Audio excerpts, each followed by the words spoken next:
Hello students, welcome back. Today we are going to learn about the figures of speech of this poem Animals. This is our 7th chapter and this is from our book First Flight. So let's start. Stanza 1.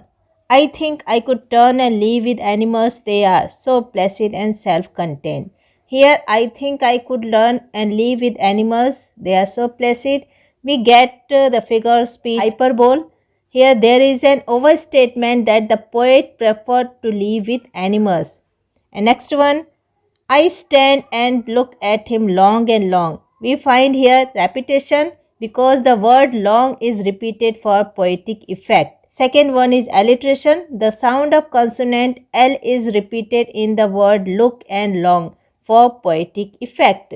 Next one, assonance. Use of vowel sound. We can get I in the middle of the word in think, I in think and live with animals. And next one is anaphora. Here I word used at the start of two consecutive lines. You can see here in the first paragraph, first line, I think I could turn and leave. Last line, I stand and look at them. So here I word is used to start off two consecutive lines. This is the poetic device that is used for poetic effect. We are getting here anaphora. Move to next paragraph. They do not sweat and whine about their condition. They do not lie awake in the dark and weep for their sins.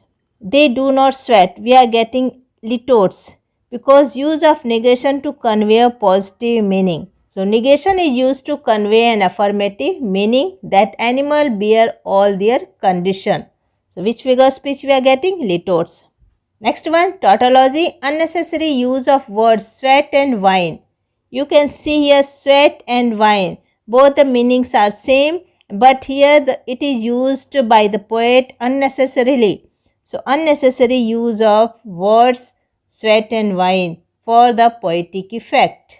Next figure of speech we are getting onomatopoeia. The word whine suggests a sound. So we are getting figure of speech here onomatopoeia. Okay. Alliteration. The sound of consonant the is repeated in the word they and their.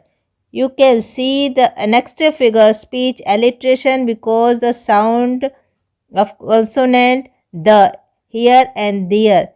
It suggests the figure of speech alliteration. First, second and third sentence you can see the, there. Here the sound is repeated in all these three sentences. So it creates a figure of speech alliteration. Not one is dissatisfied, not one is demented with. Here not one, it creates the figure of speech litotes. So not one is dissatisfied, not one is demented with. This is a figure of speech litotes because the use of negation to convey a positive meaning. Here it is used. And next one, repetition. Not one is repeated in the fourth line. You can see not one is repeated in the fourth line. We are getting figure of speech repetition. In third sentence, they do not make me sick discussing their duty to God. So here litotes negation is used to convey an affirmative meanings that animals are frank. So do not, it signifies the figure of speech litotes. And alliteration, the sound of consonant D is repeated in the word do, discussing and duty. And M is make, me or for poetic effect. Here D and M sound is repeated in this sentence. So we are getting figure of speech alliteration. Next one, not one is dissatisfied, not one is demented with. The mania of owing things. We are getting figure of speech litotes and tautology. These words dissatisfied and demented are used by the poet unnecessarily for the poetic effect. So we are getting the figure of speech litotes and tautology in this sentence. Move to next paragraph. Stanza 3. Not one needs to another, nor to his kind that lived thousands of years ago. Litotes because not one use of negation to convey a positive meaning. Not one is respectable or unhappy over the whole earth. Respectable or unhappy, it both shows the opposite of each other. So here it is a figure of speech antithesis. So they show their relation to me, I accept them. Next line, this figure speech here, alliteration, they show their relation to me, I accept them. Here the word th here, they, their and them. It shows the figure speech alliteration.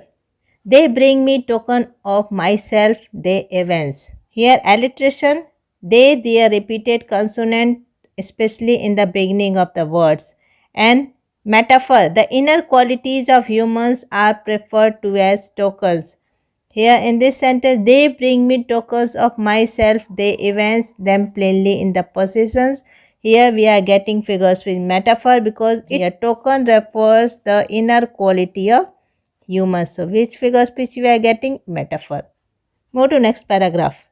I wonder where they get those tokens. Did I pass that way huge times ago and negligibly drop them?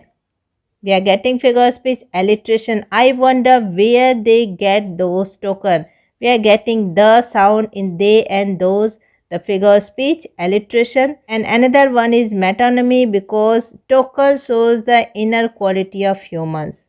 So which figure speech we are getting in token? Metonymy. Did I pass that way huge time ago and negligently drop them? The figure speech, alliteration and interrogation.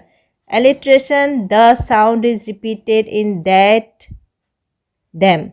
And interrogation, it shows the question marks. The question is asked in this sentence. In this sentence, we get the figure speech, interrogation and alliteration. So students, that is all about the figure speech of this poem. There is no rhyme scheme followed in this poem. I think all you have understood well. Thank you. Study well. Keep learning.